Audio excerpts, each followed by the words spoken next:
Bonjour à tous. Est-ce que vous connaissez Emmanuel Kant? Emmanuel Kant, c'est un philosophe dont le nom est assez connu.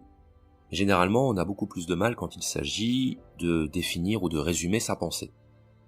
Alors il se trouve qu'Emmanuel Kant, il est connu pour plusieurs choses, pour plusieurs œuvres, et on va commencer par le définir de la manière la plus générale. Kant, c'est d'abord un philosophe des Lumières, un philosophe du XVIIIe siècle, les Lumières allemandes qu'on appelait Aufklärung. Il a d'ailleurs écrit un petit ouvrage pour exposer la philosophie des Lumières, qui s'appelle « Qu'est-ce que les Lumières ?», publié en 1784. Et ce que dit Kant dans cet ouvrage, c'est que les Lumières, selon lui, c'est la sortie de l'humanité hors de l'état de tutelle dont elle est elle-même responsable. L'état de tutelle, c'est-à-dire le fait que l'humanité n'était pas autonome intellectuellement, moralement, philosophiquement, et que c'est seulement à partir de la pensée des Lumières que l'humanité a commencé à s'émanciper de ce joug du pouvoir, qu'elle a commencé à penser par elle-même, de la même façon qu'on dit qu'un adulte pense par lui-même, contrairement à l'enfant, et d'ailleurs c'est un petit moyen mnémotechnique que je vous donne pour retenir le siècle des Lumières. En France actuellement, la majorité est à 18 ans. C'est au XVIIIe siècle, selon Kant, que l'humanité est devenue majeure. Elle a commencé à prendre ses propres décisions, à être responsable et autonome. Vous allez voir que ce n'est pas étranger à ce dont on va parler aujourd'hui. Kant est également connu pour l'un des ouvrages majeurs de la philosophie moderne en termes de théorie de la connaissance, qui est la critique de la raison pure.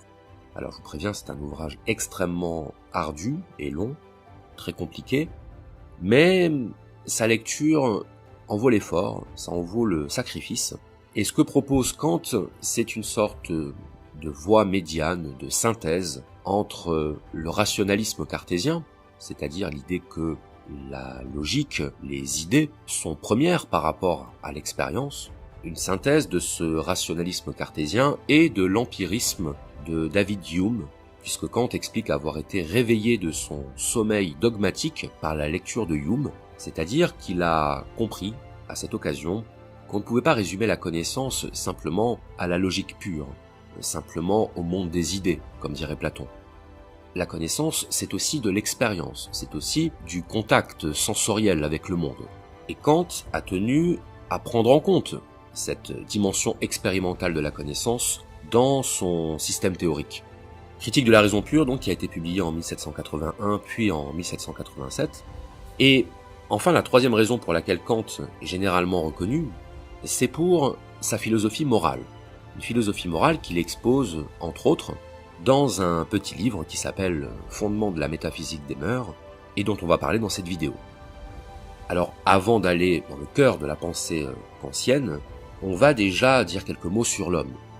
Alors Kant, pour ceux qui ont vu ma vidéo sur le pouvoir de l'habitude, vous savez que c'était un homme qui avait un mode de vie extrêmement régulier, extrêmement millimétré et très monotone.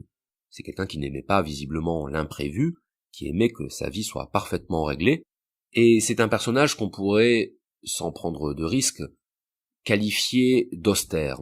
C'était quelqu'un qui attachait énormément d'importance à la règle, au principe. Vous allez voir que sa philosophie morale est imprégnée de ce trait de caractère.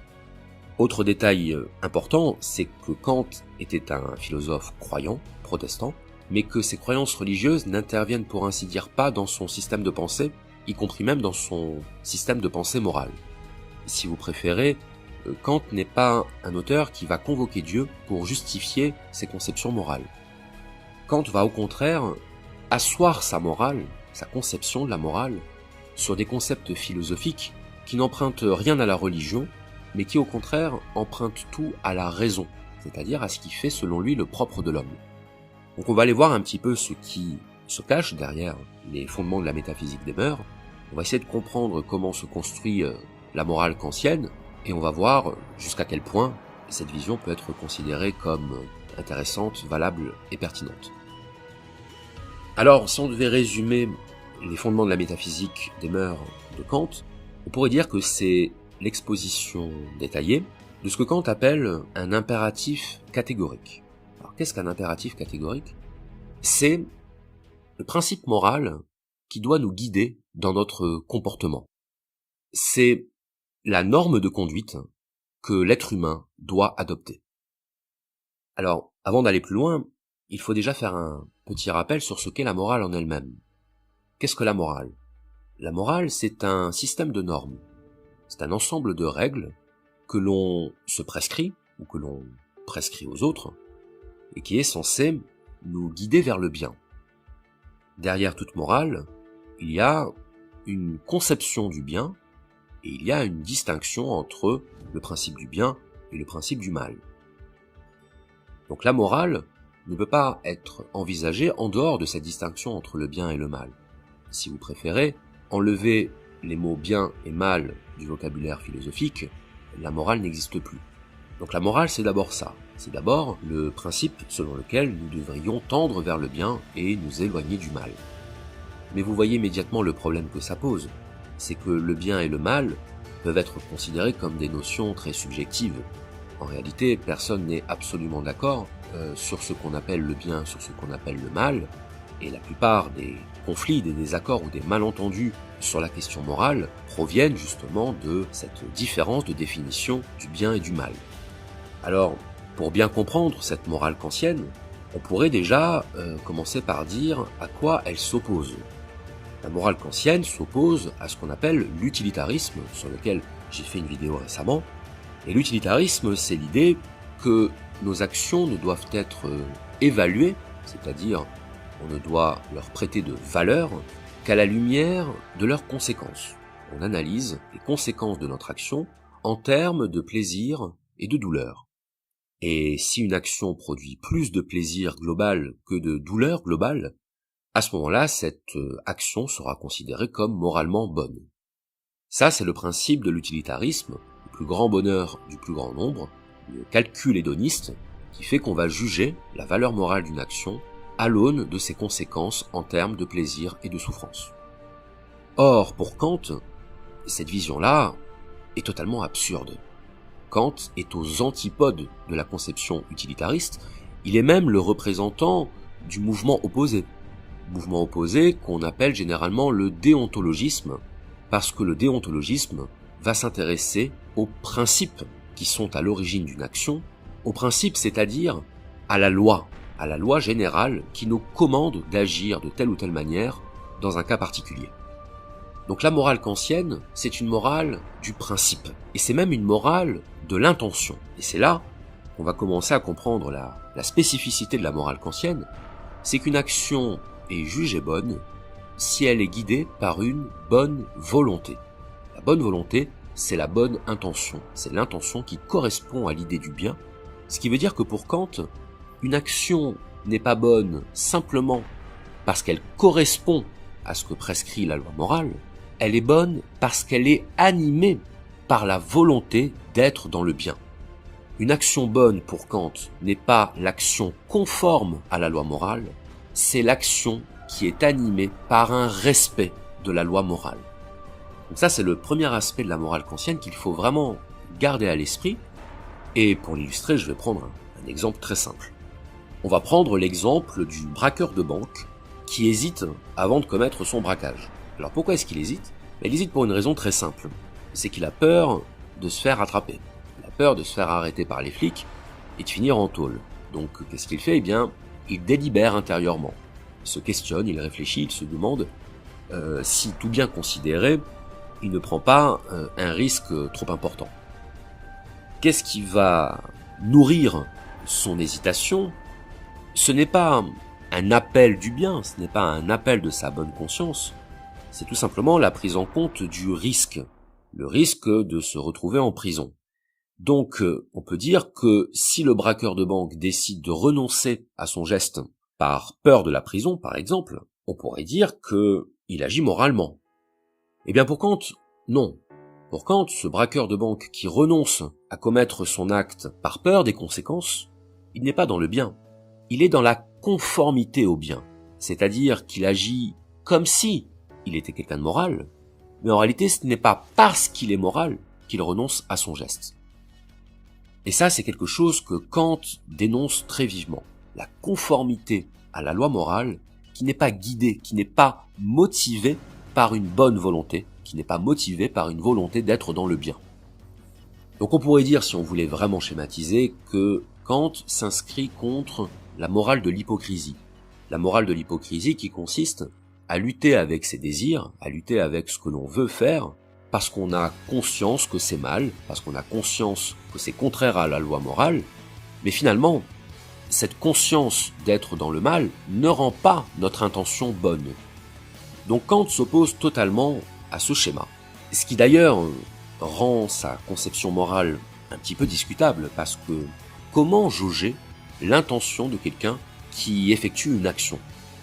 Comment savoir que son action est guidée davantage par une bonne intention que par une sorte de calcul, une sorte de recherche d'intérêt qui fait qu'on va faire le choix de la morale, mais presque de manière accidentelle, de manière opportuniste même, tout simplement parce qu'on y trouve un intérêt. C'est l'idée que lorsque je donne une pièce à un mendiant, je ne le fais pas parce que je suis animé de l'intention de l'aider, je le fais pour satisfaire ma bonne conscience. C'est un petit peu ça l'idée, qu'on peut retrouver dans certaines religions d'ailleurs, mais que Kant récuse totalement. La morale kantienne est une morale de l'intention, c'est une morale qui repose sur la bonne volonté, qui repose sur la pureté de l'intention.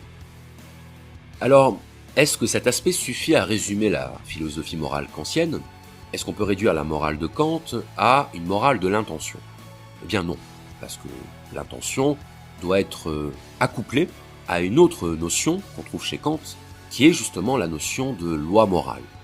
La loi morale, pour Kant, c'est véritablement ce qui doit guider l'ensemble de nos actions, et la loi morale, selon Kant, n'est pas quelque chose qui se trouve en dehors de l'homme. C'est-à-dire que dans la plupart des conceptions morales, on considère qu'il y a un bien qui est transcendant à l'homme, un bien qui est au-dessus. C'est l'idée qu'on trouve, là encore, dans les religions, que nous devons suivre la volonté de Dieu. Or, chez Kant, on n'a pas du tout cette idée-là. Chez Kant, la loi morale n'est pas imposée par une sorte d'autorité extérieure, toute puissante et omnisciente. La loi morale nous est imposée par nous-mêmes. Qu'est-ce que ça veut dire que la loi morale nous est imposée par nous-mêmes? Ça veut dire que pour Kant, la loi morale, elle est présente de manière innée en tout homme. C'est ce qu'il appelle la raison morale, et c'est selon lui ce qui fait réellement la différence entre l'humanité et le reste des êtres vivants. L'être humain possède une raison morale, ce qu'on a l'habitude d'appeler une conscience morale, qui est pour ainsi dire l'instance intérieure de l'autorité morale. L'instance intérieure de l'autorité morale, c'est l'idée que nous avons tous en nous le principe du bien, nous avons tous en nous la loi morale à laquelle nous devons obéir. Alors là, évidemment, beaucoup d'objections ont été faites à Kant, notamment l'idée que les valeurs morales, ou les principes moraux, sont d'abord des acquis de la culture et de l'éducation. Et la meilleure preuve en est que, selon les cultures, on ne considérera pas les mêmes choses comme étant bonnes ou mauvaises, d'un point de vue moral. On a ce qu'on appelle des singularités morales, donc c'est l'idée que la morale ne serait pas quelque chose d'universel, ce serait quelque chose de culturellement et d'historiquement déterminé. Et c'est vrai qu'on en fait tous l'expérience à notre propre échelle. Il y a certaines choses qu'on considère comme morales aujourd'hui, ou en tout cas qui ne s'opposent pas à la morale aujourd'hui, et qui pouvaient être considérées comme parfaitement immorales au Moyen-Âge ou dans l'Antiquité. Donc les conceptions morales évoluent, elles évoluent dans le temps, elles évoluent dans l'espace. Comme dirait Pascal, vérité en deçà des Pyrénées, erreur au-delà. Ça signifie que, selon le modèle culturel dans lequel on va évoluer, nous n'aurons pas forcément les mêmes conceptions morales. La question, c'est de savoir, est-ce que cela met en échec la conception kantienne de la morale? Eh bien non, parce qu'en réalité, c'est ce qu'on appelle une morale formelle, c'est-à-dire un cadre moral, une structure morale qui peut se retrouver de manière universelle, indépendamment du contenu qu'on va donner à la loi morale. Ce que veut dire Kant, c'est que tous les hommes possèdent une morale, tous les hommes possèdent une loi morale, mais qu'ils ont différentes manières de la mettre en pratique. C'est comme si je vous disais que la notion d'éducation existe partout, et pourtant ça ne veut pas dire que toutes les éducations sont identiques.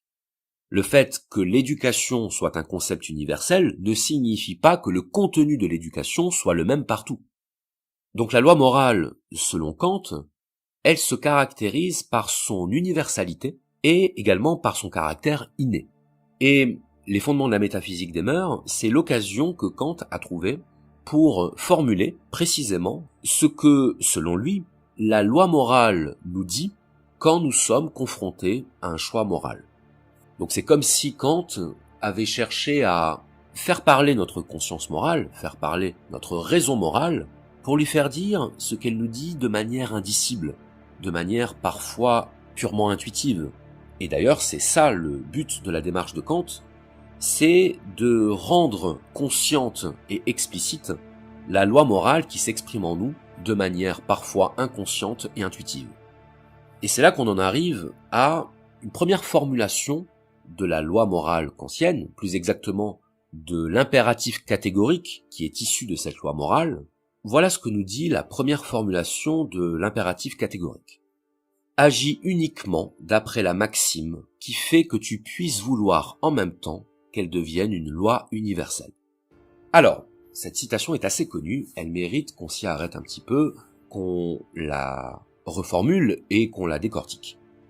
La première chose, c'est que cette formulation confirme ce qu'on disait il y a quelques instants sur le fait que la morale kantienne est une morale formelle. C'est d'ailleurs pour ça que certains commentateurs récusent l'expression même de morale kantienne, parce qu'en réalité, Kant ne nous propose pas une morale, il nous propose une structure morale, il nous propose un cadre moral.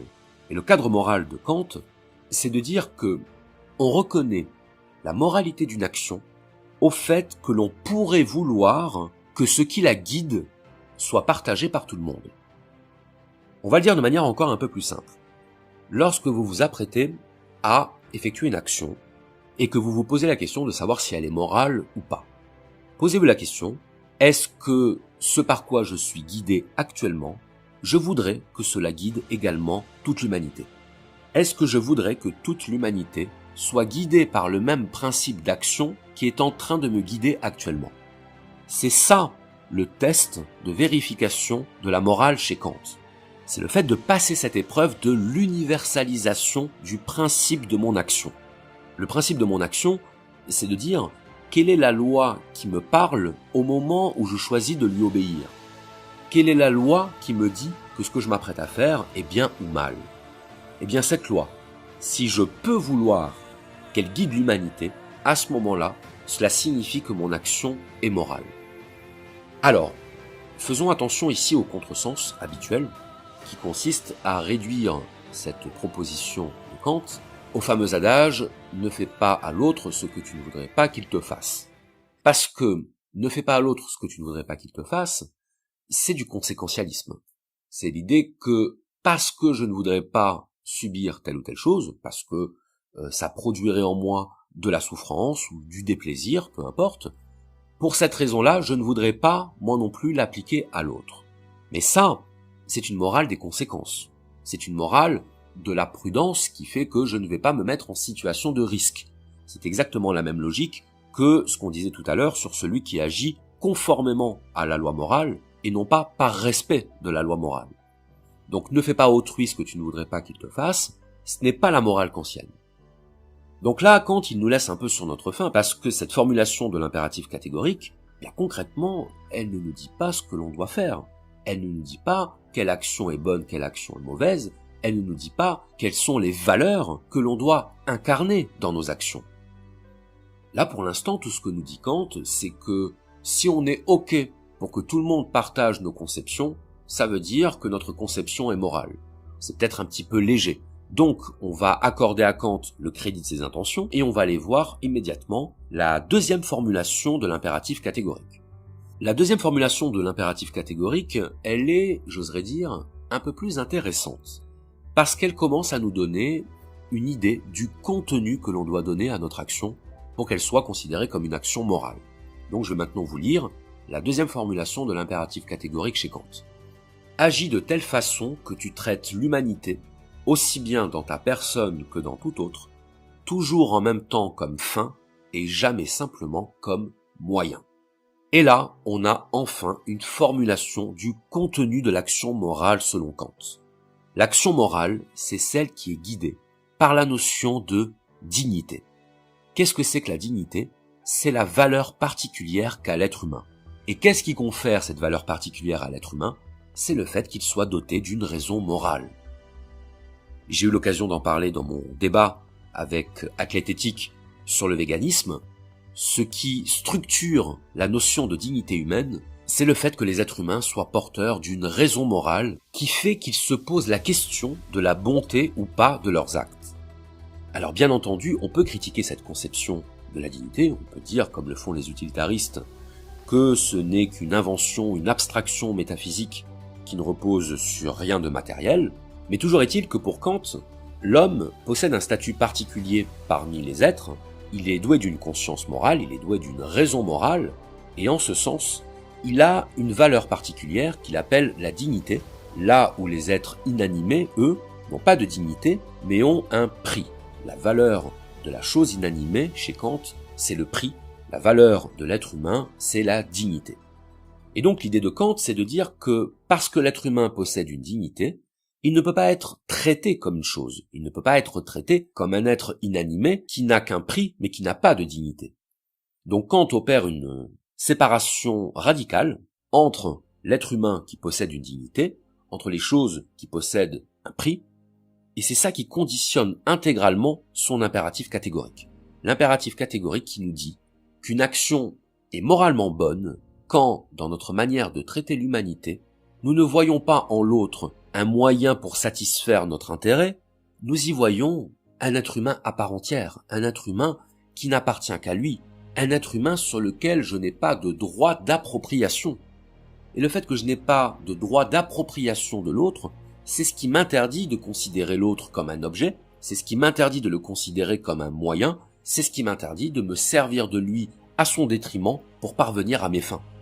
Donc vous voyez que là, on a quand même un pas supplémentaire qui est franchi par rapport à la première formulation de l'impératif catégorique, c'est-à-dire qu'on a l'idée d'une dignité humaine qui doit structurer l'ensemble de nos comportements. Et vous remarquerez quelque chose de très intéressant, c'est que Kant applique ce traitement de l'humanité non seulement aux autres, mais aussi à soi-même. Ça veut dire que pour Kant, on se comporte de manière immorale lorsque l'on ne se traite pas soi-même comme une fin en soi, c'est-à-dire lorsqu'on ne respecte pas sa propre dignité.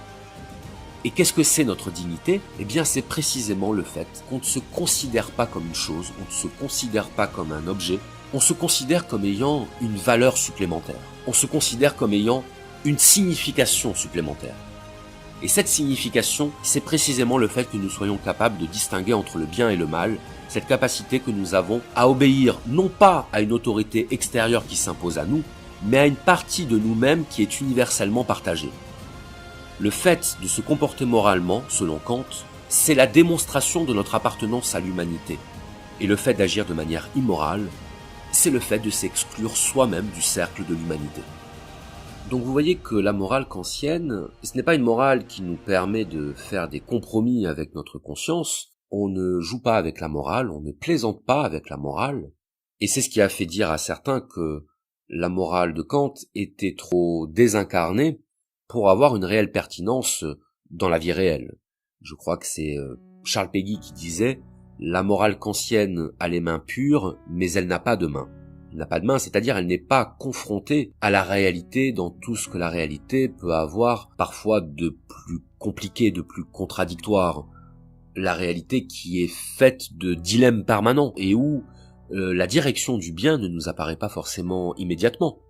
Je me souviens que lorsque j'ai étudié la morale de Kant en fac de philosophie, notre professeur s'amusait à imaginer des situations pratiques dans lesquelles on essaierait d'appliquer la morale kantienne, et on se rendait compte que c'était extrêmement compliqué, parce que parfois certaines situations nous tiraillent entre deux exigences, entre deux impératifs moraux, qui ont autant de valeur l'un que l'autre, mais qui ne sont pas compatibles.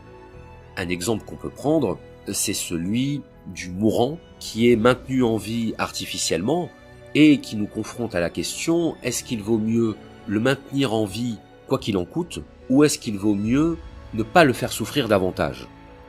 Parce que dans ces deux cas-là, la notion de dignité humaine est impliquée.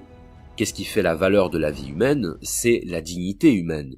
Et est-ce que la dignité humaine est encore respectée lorsque l'on fait souffrir inutilement quelqu'un?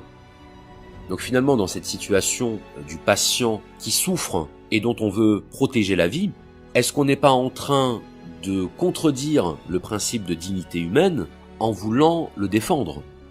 Est-ce qu'on n'est pas en train de faire le mal en voulant faire le bien? Donc ça, c'est le genre d'exemple qu'on pourrait objecter à Kant, qui aurait sans doute une réponse, mais je ne me permettrai pas de faire la réponse à sa place. Mais le fait est que la morale de Kant a donné lieu à de nombreuses critiques qui portent principalement sur cette dimension, la pureté de l'intention qui ne semble pas coïncider avec la réalité quotidienne du questionnement moral. Une autre chose qui a été reprochée à la morale de Kant, qui d'ailleurs s'inscrit dans le prolongement de ce qu'on vient de dire, c'est qu'elle nous porte parfois à agir sans porter d'attention aux conséquences de nos actes. La morale kantienne étant une morale de l'intention, une morale du principe, ça signifie qu'on ne doit pas se poser la question des conséquences de nos actes, puisque les conséquences ne constituent en aucun cas un critère d'évaluation morale. Donc par exemple, c'est ce qui fait dire à Kant que le mensonge doit être banni, quelle que soit la situation, quelles que soient les circonstances. Le mensonge est condamnable, quelle que soit la situation, quel que soit le contexte. Alors pourquoi est-ce que le mensonge est condamnable déjà? Eh bien justement parce qu'il considère à traiter l'autre comme un moyen, le moyen de notre supercherie, le moyen de notre ruse, le moyen de notre malhonnêteté, et donc en mentant à quelqu'un, on ne le considère pas comme un être humain doté d'une dignité, on le considère simplement comme un objet que l'on peut manipuler. Donc le mensonge est interdit, il est interdit en toutes circonstances. Donc ça veut dire que si un criminel poursuit sa victime et qu'il vous demande quel chemin elle a pris, eh bien vous avez le devoir, selon Kant, de lui dire la vérité. Vous avez le devoir de lui indiquer la direction qu'a prise la victime, parce que si vous ne le faites pas, vous traitez l'autre comme un moyen, et dans ce cas-là, vous allez à l'encontre de la loi morale. Donc vous imaginez évidemment le genre de déconvenu auquel peut mener le respect intégral de l'impératif catégorique de Kant.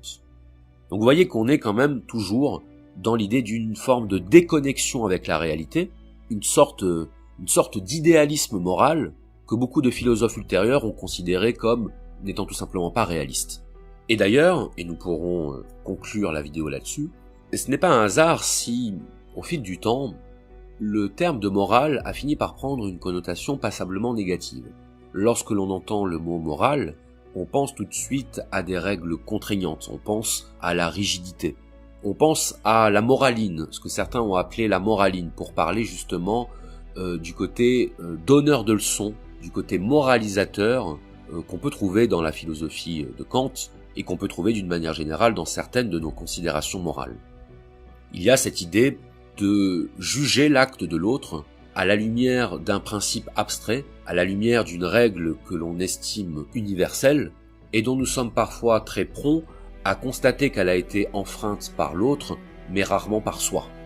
Et pour justement marquer la distinction avec cette connotation du terme moral, on a vu se développer l'usage du mot éthique pour remplacer le terme de morale. Alors l'éthique, ça semble faire référence à quelque chose de plus souple, voire à quelque chose de plus personnel que la morale. Avoir une éthique, c'est avoir des principes d'action, mais des principes d'action qui ne sont pas forcément sous-tendus par le bien et le mal comme absolu. C'est l'idée que le bien et le mal sont des notions plus relatives et que sur une échelle entre le bien absolu et le mal absolu, il existe une infinité de variations, il existe un dégradé quasiment infini, un peu comme le spectre chromatique qui nous amène du blanc au noir en passant par une infinité de nuances.